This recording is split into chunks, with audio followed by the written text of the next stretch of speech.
That competition heralded by globalization, especially with ease in migration, will only get more intense for businesses. He was responding to questions during a press conference at the Union building alongside his host, President Cyril Ramaphosa.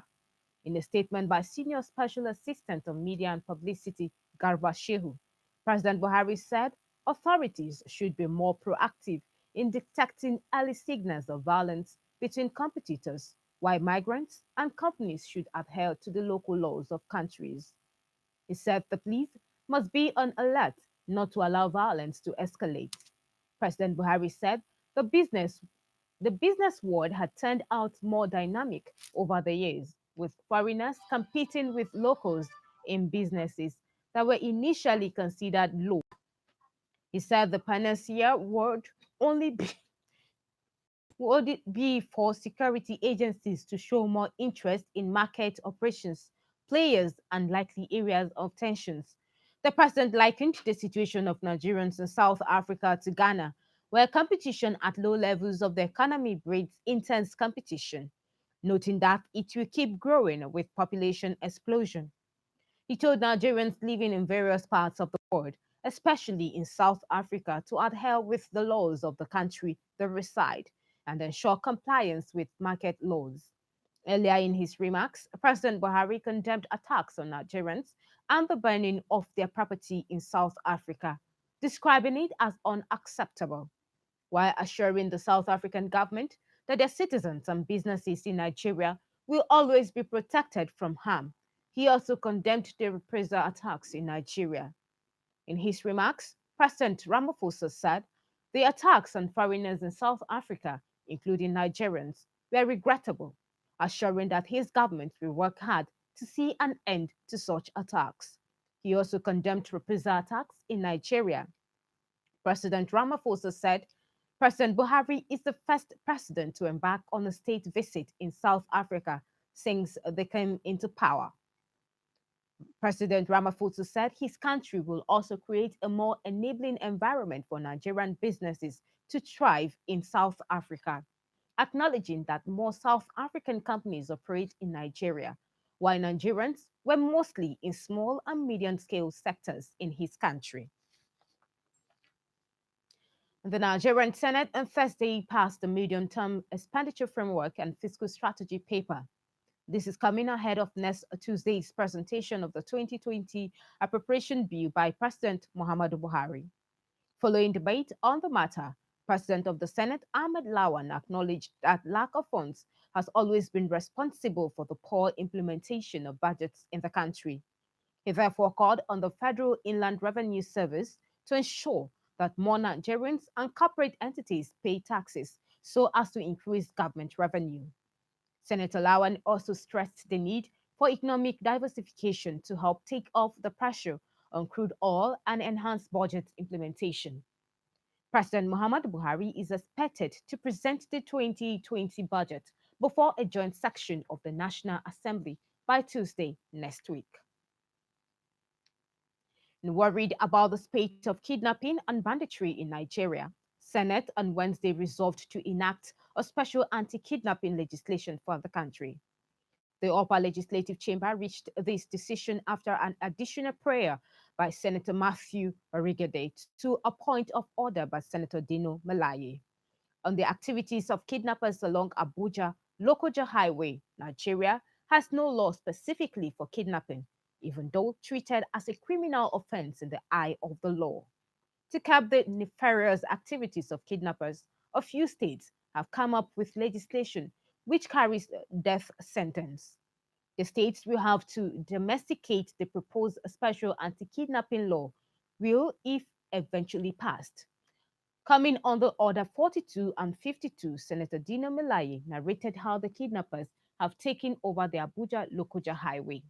He narrated how on three separate occasions, kidnappers abducted 26 people and killed a police officer last September.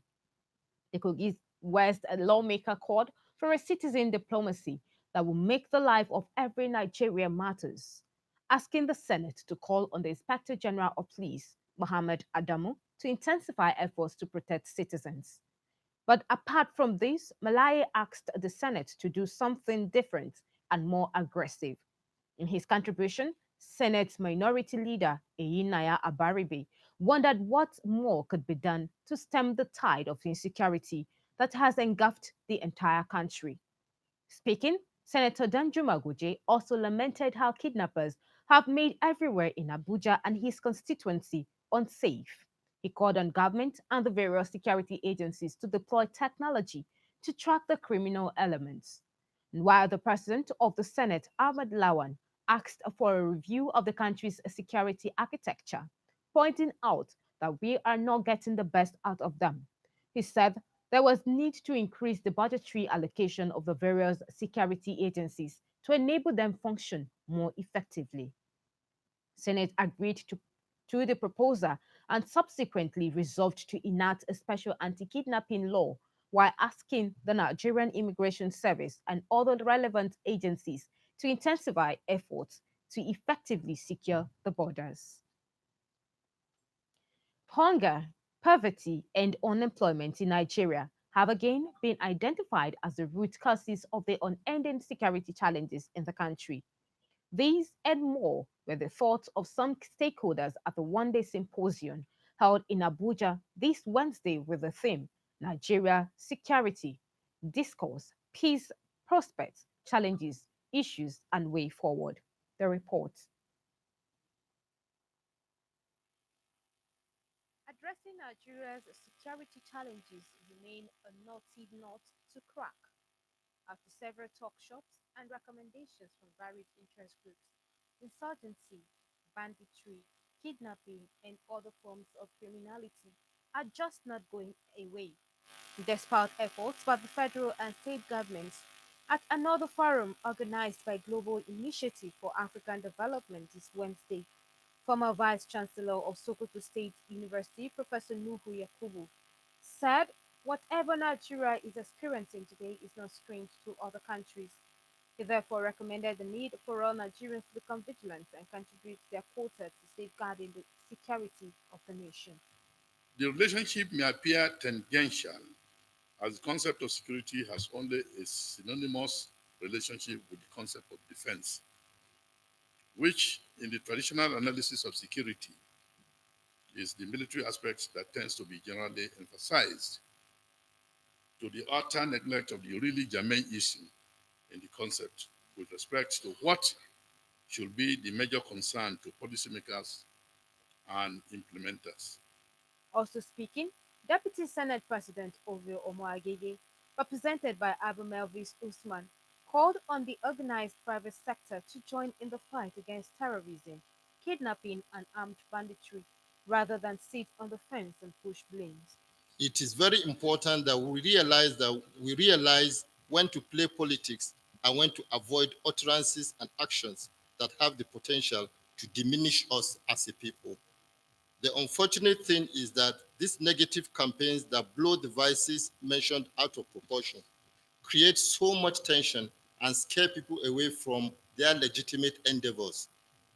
Many farmers, fishermen, traders, and all kinds of market people are being threatened off their biddings with a corresponding threat to food security. In the same manner, school enrollment is threatened. For us, however, rather than these vices, let us join hands to provide solutions. These vices are creations of men. As such, solutions cannot be above man. In his goodwill message, the chairman of Arawa Consultative Forum, Iman Kwande, said the time for blame game is over and that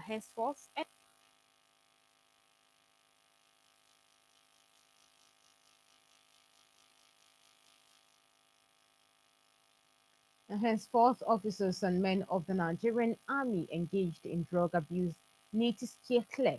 The Army High Command has given a go-ahead to flush out drug abuse among its force and the society at large. The Commandant 32 Artillery Brigade, Akure Brigadier General Zakari Abubakar, said these at a workshop organized for officers and men as well as their families. The report.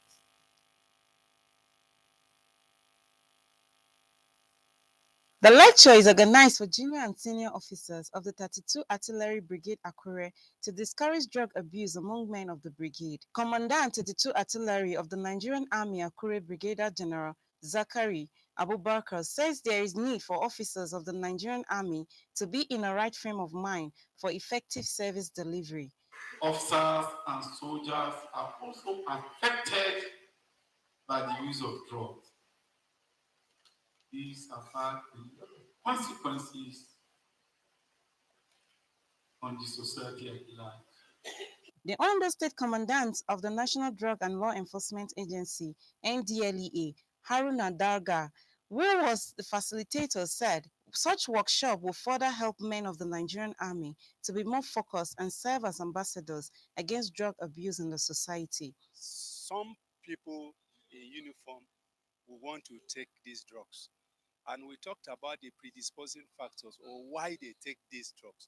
Some will feel that it is a moral booster, and some will feel that they take these drugs so that it gives them courage.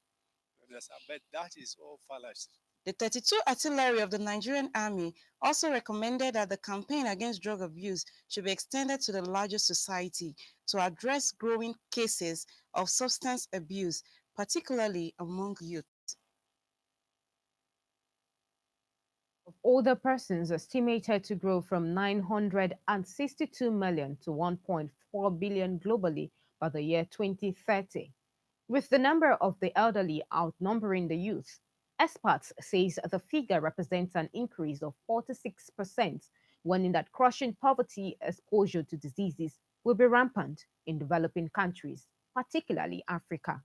This submission emerged at an event organized in Lagos to mark this year's International Day for Older Persons. We have more on the story. Experts were drawn from all parts of the country to create renewed awareness in reducing the impact of conditions that promote rapid aging. The experts in the process called for more public awareness and the need for people to take steps now and in the future. As a geriatrician, I know that the majority of people who are enjoying their older years now invested something when they were younger, physically, mentally, financially, are doing the right things to ensure that our older years are spent in good health. A whole host of problems that come with getting older, into a lot of chronic diseases, a lot of chronic medical conditions, and where the government can come in is to help increase awareness. There was a special focus on dementia, a condition that has to do with the development of cognitive impairment and how to manage it. To manage your diabetes properly, maintain a healthy diet, a diet rich in fruit and vegetables, reducing saturated fats, reducing dietary sugar, reducing dietary salt, those kinds of things, and also maintaining active, healthy exercise. The theme for this year's International Day for Older Persons is a journey to age equality and is celebrated 1st of October every year. The Labour Congress and the Trade Union Congress are the meeting with the Joint National Public Service Negotiating Council. Trade Union in Abuja are threatening to embark on a nationwide strike from October 16 if the federal government fails to reconvene the meeting of the committee negotiating the consequential adjustment on the new minimum wage. The Labour Union warned that Labour would not guarantee industrial peace in the country if their demands are not met by the government. Public sector workers in Nigeria have been contending with frustrations from day to day following the inability of the federal government and organized labor to reach a deal over a new wage that came into effect more than 6 months ago. In a statement jointly signed by NLC, the president Ayuba Waba, his TUC counterpart Quadri Olaleyi, and Simon Anchever, acting chairman of JNPSNC. The unionists said that Labour had all along demonstrated restraint and patience with government.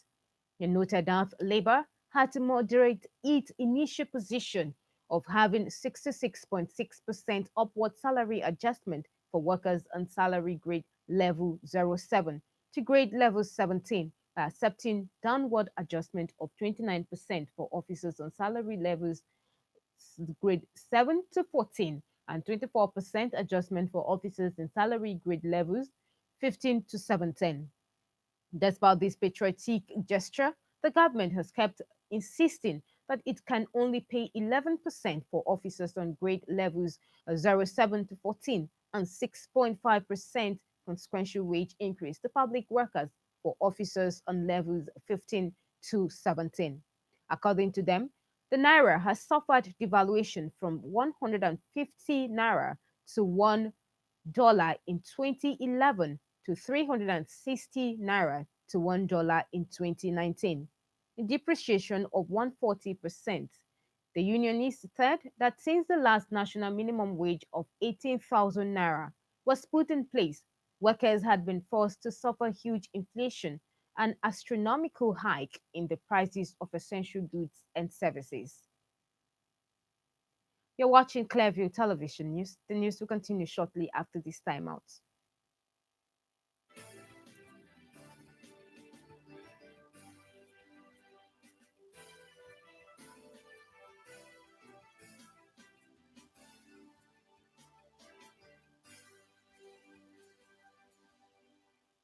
Hello and welcome to Clearview News. We are reaching you live from Nigeria's capital city, Abuja. Hello and welcome to the sporting segment of Clearview Television.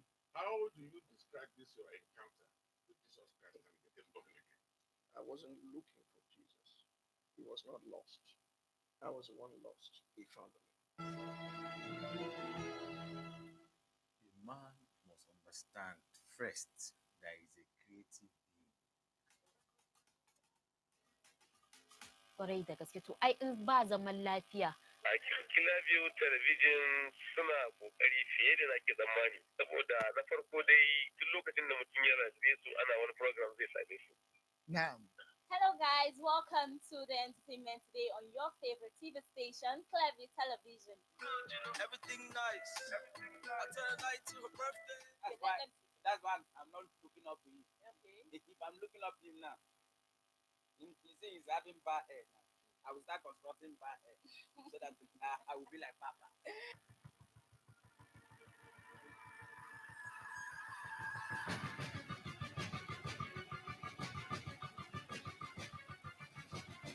Hello and welcome to your favorite program on Clearview Television. You and your host. Your special edition of the rescue mission because of the season. Prophet Ibrahim asked Allah that, "Oh Allah, what can you do for me? Please give me a son, even for me to slaughter him for sacrifice. I'm ready to do that."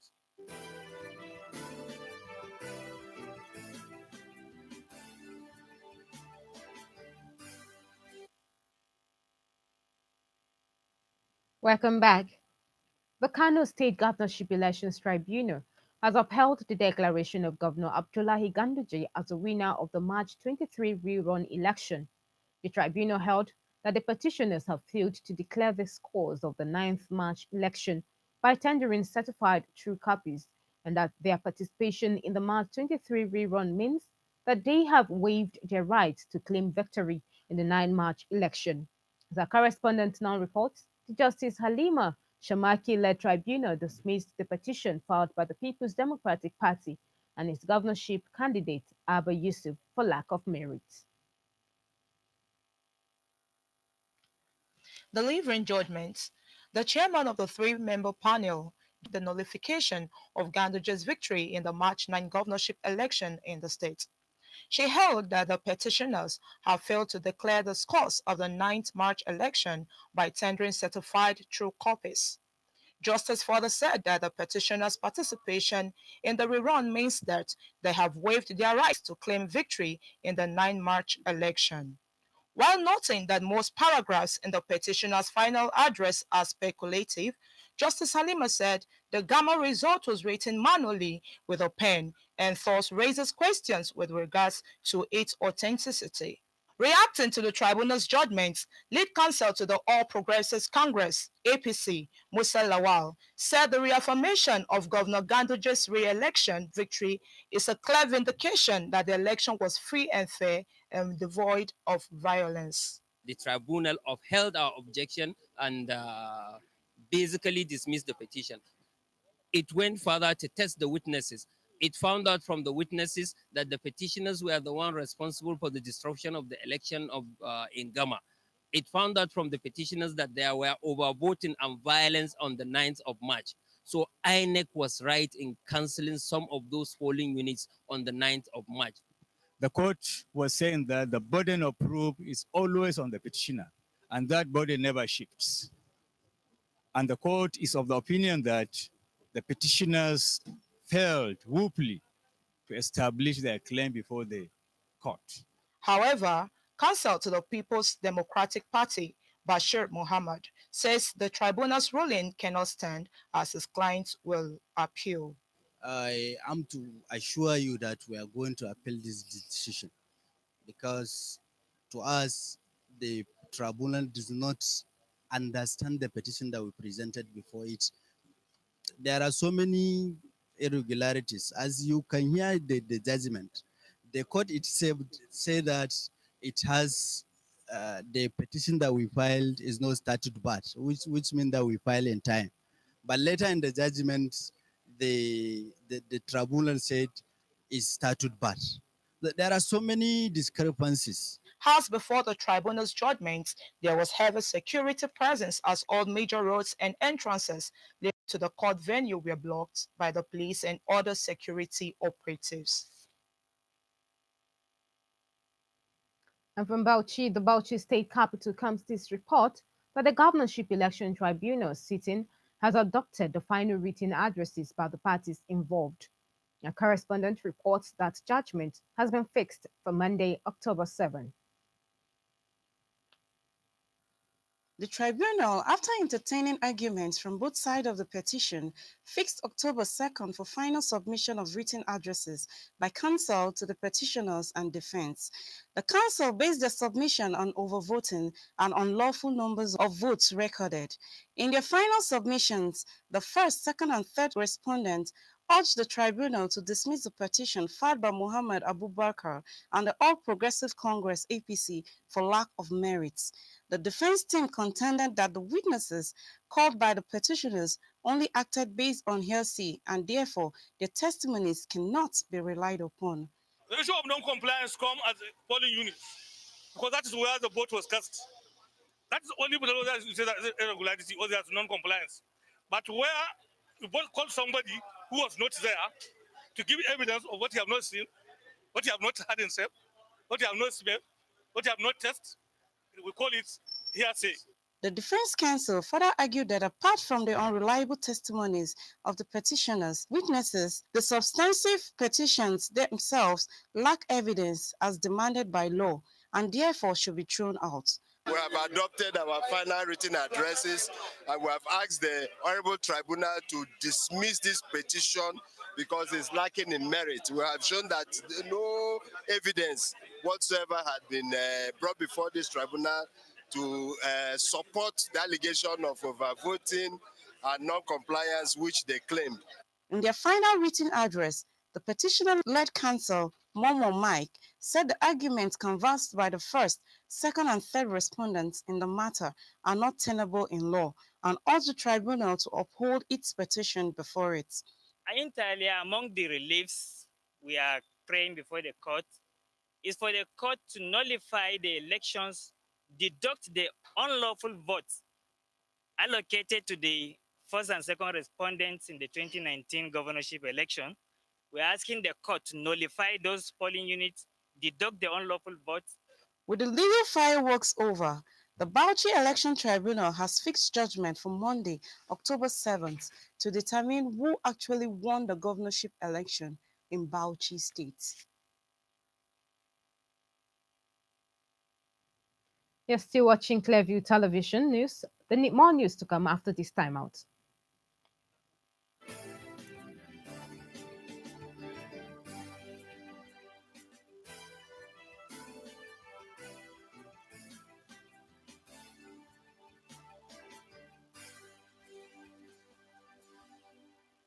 Hello and welcome to Clearview News. We are reaching you live from Nigeria's capital city, Abuja. Hello and welcome to the sporting segment of Clearview Television. How do you describe this your encounter with Jesus Christ and getting born again? I wasn't looking for Jesus. He was not lost. I was the one lost. We found him. A man must understand first that he is a creative being. Kwarai da gaske to ai in ba zaman lafiya A Clearview Television suna kokari fiye da nake tsammani saboda na farko dai duk lokacin da mutum ya rantse su ana wani program zai same su. Na'am. Hello, guys. Welcome to the entertainment today on your favorite TV station, Clearview Television. Everything nice. I tell her night to her birthday. That's why I'm not looking up to him. Okay. If I'm looking up to him now, he say he's having bad hair now. I will start constructing bad hair so that I will be like Papa.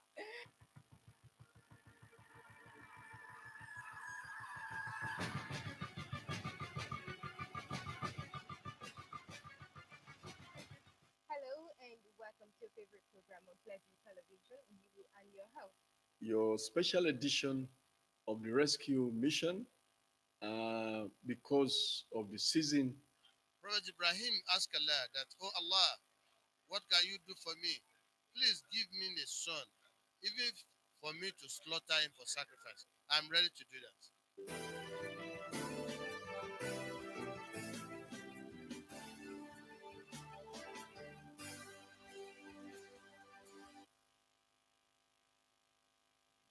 Welcome back. And still talking politics, the Social Democratic Party, SDP, has headed for the court over the disqualification of its Kogi State governorship candidate, Natasha Apoti, by the Independent National Electoral Commission, INEC, over the age qualification of the deputy governorship candidate. This comes as INEC's National Commissioner for Information and Voter Education, Festus Okoye, continues to lay the blame for the disqualification on the party.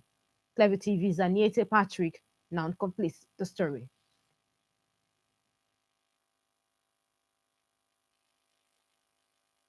In moving to disqualify our candidate for the Kogi gubernatorial election, slated for November 2019, INEC has attempted to disenfranchise Barrister Natasha Apoti and the people of Kogi State and to deny them democratic access to change from the current decadent and oppressive government to a government of progressive social justice and economic development.